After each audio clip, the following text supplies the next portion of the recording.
Hello everyone, welcome back. Change of scene today. I thought, bugger it, I'm going to sit on my sofa, put the laptop on my lap and talk to you from here, nice and comfortable. Well, I did a video yesterday regarding the news about juries, and this idiot here with this syrup on his bonce has come out with an announcement that he plans to make a proposal to do away with trial by jury for all apart from the most serious of cases. Now, that is a watered down statement, basically telling you they want to get rid of juries. And what we have, a situation in this country at the moment, is a good 90% of trials that happen in this country do not go before a jury. They go before magistrates and various other things. This is a big step towards administrative law. This is a big step towards a dictatorship, whatever you want to call it. It's out of order. And if you have a look at this document here, the Bill of Rights and also the Magna Carta, this is enshrined in English law, and it has been for generations. Now, it is English law, and I'm getting fed up, sick to the back teeth of all the politicians saying British law, British law. What's happened? This was enshrined as a God-given right by the English. The British have nicked it after the Acts of Union, and now they're trying to destroy it and take it apart along with the rest of our rights. Now, the one I want to come to, particularly now, because there's something very dodgy going on, is another one of our God-given rights, and that is the right to free and fair elections. Free and fair elections. And we have to have a situation where our politicians are elected, not selected. In other words, no predetermination going on. Now, I did this video. I think I released it yesterday. I'm chucking so much content out, I'm starting to lose the plot. But you can see a picture there of Andrew Bridgen and George Galloway.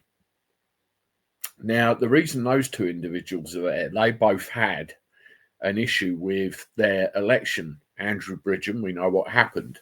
George Galloway had an issue. He effectively had the election stolen from him. It was seen by somebody at the election who offered to write a statement for him to back him up as a witness, and it was never pursued. Why was it never pursued? Pound notes. This whole process, even though you can do it, you have to be well financed or realize that you could have or pose a danger of going bankrupt if things don't go your way. Look at what happened to Graham Moore. They're after him for £70,000.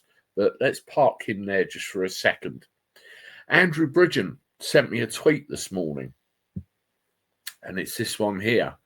By the way, Andy, on the election anomalies in North West Leicestershire, the general election, the returning officer refused to allow independent journalists to be present and report on the count. When I asked her why, her response was, "We don't want anyone filming the count." We don't want anyone filming the count. Why is that? What were they hiding?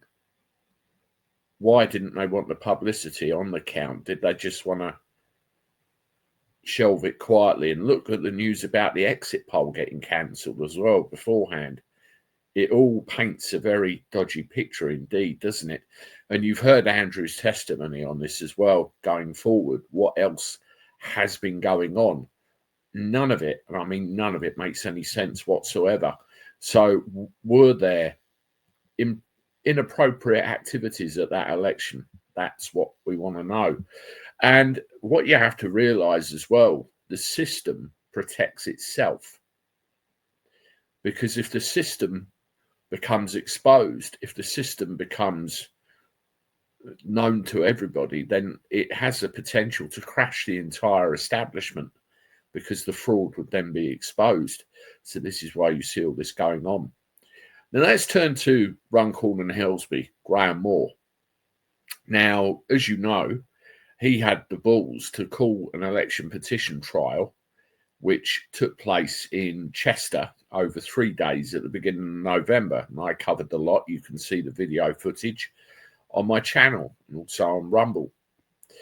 These were the official results as per what was declared. And as you can see, Sarah Joanne Pochin, Reform UK, was elected with 12,645 votes, 39% of the count.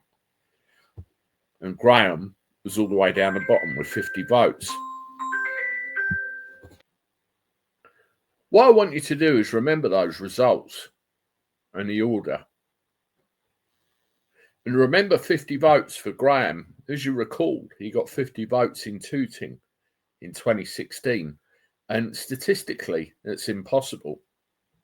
There were things at the trial, although a full judgment has been passed, not in Graham's favour, which I'm not at all happy with, having seen what occurred before my very eyes. I've written to a couple of places locally, and I'm not going to say any more than that to try and find out some information. One of the other things I did as well, I created a little survey, which I'm going to show you right now. And I put it on YouTube, I put it on Twitter, and I put it on one of the Runcorn and Helsby Facebook groups with 29,000 people on it. I'll show you what I did. Make this a little bit bigger. Who did you vote for in Runcorn and Helsby? I'm carrying out some research on voting intention as part of a project. We'd be very interested in your help, confidentially, stating who you voted for in the Runcorn and Helsby by-election on the 1st of May 2025. Please select one of the following. So it's a very simple survey, and all a person would have to do is just select one of the following. And you can see a list of all the candidates that stood in the Runcorn and Helsby by-election. And what I made sure I did, I listed them in the order they were on the return, which I showed you earlier. And as you can see, Graham is at the bottom. Okay? Graham is at the bottom. Now, I've had 210 responses so far. Let's have a look at the results.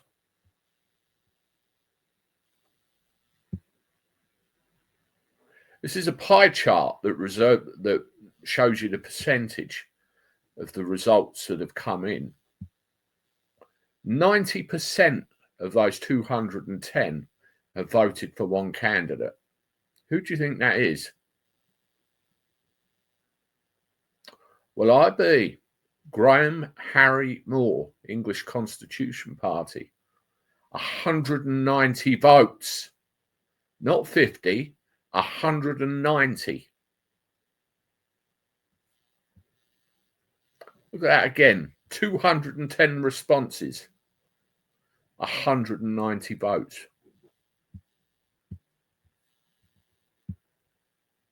That, to me, folks, tells me there is a very major problem with this election.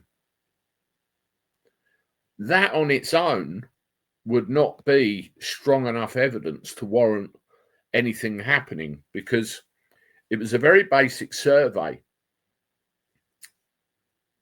There was no information about postcodes. There was no information about polling stations. And only a couple of hundred. It would need to be in the thousands to, raise a few eyebrows. But that on its own, a couple of hundred, and pretty much all of them said, Graham. Something is very wrong here. If you are in the Runcorn and Helsby area and you voted in the general election and you are listening to this, I would very much appreciate it, and I'll leave a link in the description to this, if you could just take the trouble just to say who you voted for. It doesn't ask for any information or anything like that. I want to try and get this survey out to as many people as possible, because if it turns out, as I suspect, there is a major problem, I might have to make a few eyebrows raise, because it's not only Runcorn and Helsby, it's North West Leicestershire, it's South Thanet, it's London, it's Birmingham, it's Devonshire, Leicestershire, everywhere. Remember what I said at the beginning. We have a constitutional right to free and fair elections. I think it's time we took it back.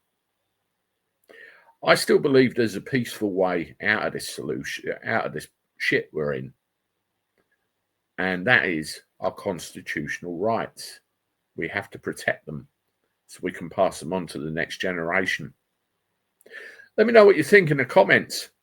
As always, hit the like button, share my stuff, subscribe to the channel.